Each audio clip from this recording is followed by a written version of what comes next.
आप पैसों को कैसे समझते हैं और आपने क्या क्या प्लानिंग स्टार्टिंग में किया, अब भी करते हैं, और आज अगर आप एज अ कॉमन मैन आपको इन्वेस्ट करना होता, नॉलेज वही सेम बट इन्वेस्टमेंट आज करना होता, तो आपका पहला बेबी स्टेप क्या होता?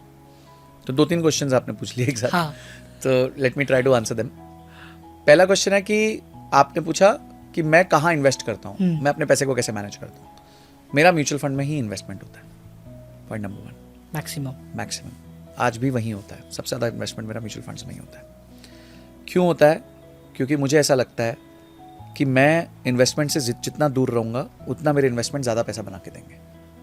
अगर मैं इन्वेस्टमेंट्स के पास रहूँगा तो मेरा पैसा डूब जाएगा, क्योंकि मैं इंटरवेंशन करूँगा, और इन्वेस्टमेंट्स में इंटरवेंशन अच्छी बात नहीं है। क्या बात है। इन्वेस्टमेंट्स में जितना आप इंटरवीन करोगे उतना इन्वेस्टमेंट्स खराब रिटर्न देती है। क्या ये न्यू थ्योरी है? ये रियल थियरी है। अच्छा, रियल थ्योरी है।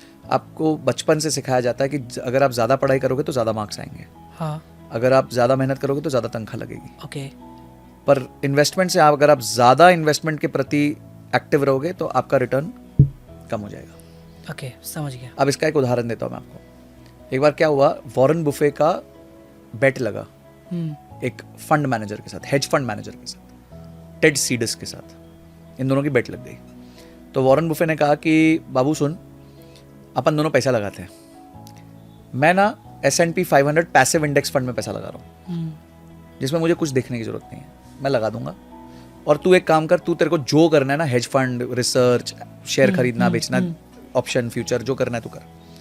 मैं पैसा लगा रहा हूँ, तू पैसा लगा रहा हूँ, 10 साल बाद मिलेंगे और 10 साल बाद देखेंगे किसने ज़्यादा रिटर्न कमाया। जिसने कम रिटर्न कमाया होगा वो दूसरे जिसने ज़्यादा कमाया उसको $1 मिलियन देगा। 10 साल बाद वॉरेन बुफे ने 86% रिटर्न कमाया था टोटल। बाप रे। ठीक है। उसी 10 साल में टेड सीडस ने 26% रिटर्न कमाया था। वॉरेन बुफे ने क्या किया? कुछ नहीं किया। उसने चुपचाप एक जगह पैसा डाल दिया और भूल गया। ये क्या किया? रोज बाइंग सेलिंग, टीम, ऑफिस, सब कुछ करा, तो भी इसको बीट नहीं कर पाया। लॉन्ग टर्म में आप अगर पैसिव भी इंडेक्स फंड में पैसा डालते हो, आप ज्यादा पैसा बना लोगे as compared to active management. ठीक है, आप क्लियर है? आपके सामने ये गेम है। तो इसलिए इन्वेस्टमेंट से दूर रहो। इन्वेस्टमेंट्स आपका काम नहीं है, आपका काम है काम करना। ओके। तो आप काम करो जो कर रहे हो, अपनी तनख्वाह बढ़ाओ, अपने व्यवसाय में अपनी इनकम बढ़ाओ, अपने बिजनेस को अच्छा करो। आज अगर मिश्रा जी आप अपना समय अगर ज़्यादा स्टॉक मार्केट को दोगे तो बेटर रिटर्न कमा पाओगे, या अपने बिजनेस को दोगे तो बेटर रिटर्न कमा पाओगे? अपने बिजनेस को। तो स्टॉक मार्केट को देना ही क्यों? जब आपको पता है मेरे को बेस्ट ROI मेरा खुद का बिजनेस देगा, तो स्टॉक मार्केट में जो म्यूचुअल फंड में थोड़ा बहुत डालना है, पैसिव डाल के छोड़ दो।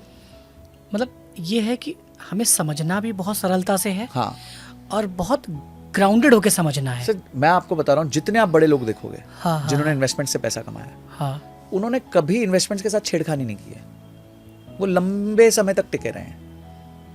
The only thing which will make you wealth in life is long term investment, not investment. अगर आप वॉरेन बुफे की जिंदगी देखो, आज वो $200 बिलियन के मालिक है, पर 200 में से $199 बिलियन उनका 60 साल की उम्र के बाद आया है, जबकि वो 11 साल की उम्र से इन्वेस्ट कर रहे हैं।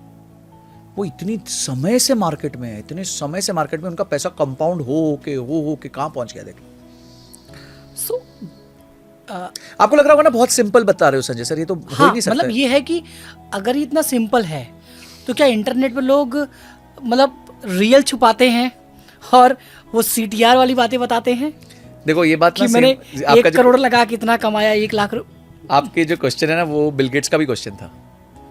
तो चलो बिल गेट्स और आप में एक समानता आ गई, आपका क्वेश्चन का लेवल सेम है एकदम। वो ये था कि वॉरेन बुफे से उन्होंने यही पूछा, बोले यार तू जो कर रहा है तो बहुत सिंपल है, तो लोग क्यों नहीं पैसे बना पाते, क्यों तू बना पा रहा है? बोलता है क्योंकि सबको ओवरनाइट रिच होना है,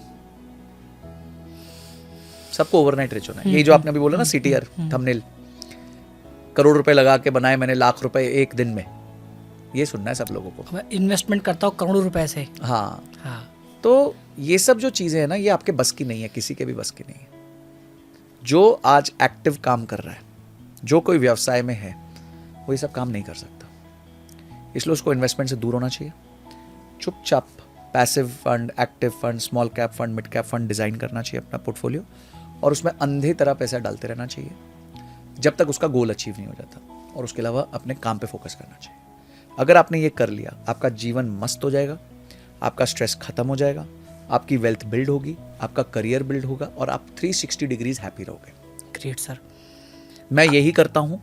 और आपका आखिरी क्वेश्चन था कि अगर आपके पास 1 लाख होगा तो आप क्या करोगे, तो मैं यही करूँगा। रादर मैंने जीवन में जो शुरू में जितनी गलतियाँ करी, जितनी बार डायरेक्ट स्टॉक पिकिंग करी, जितनी बार फ्यूचर्स एंड ऑप्शंस में ऑप्शन खरीदा, जितनी बार MCX में जाके ट्रेड करा, जितनी बार मैंने किसी दोस्त को पैसा दिया, जितनी बार मैंने कोई रियल एस्टेट का इन्वेस्टमेंट सोचा भी ज़िंदगी में, मैं वो नहीं करता। मैं शुद्ध सिंपल अपना एक फंड बनाता जिससे मेरा इमरजेंसी फंड था, जो मेरे 5-6 महीने के खर्चे निकाल लेता, और उसके अलावा अपना गोल बेस्ड इन्वेस्टिंग करता, बस और कुछ नहीं करता, और अपने करियर पे फोकस करता।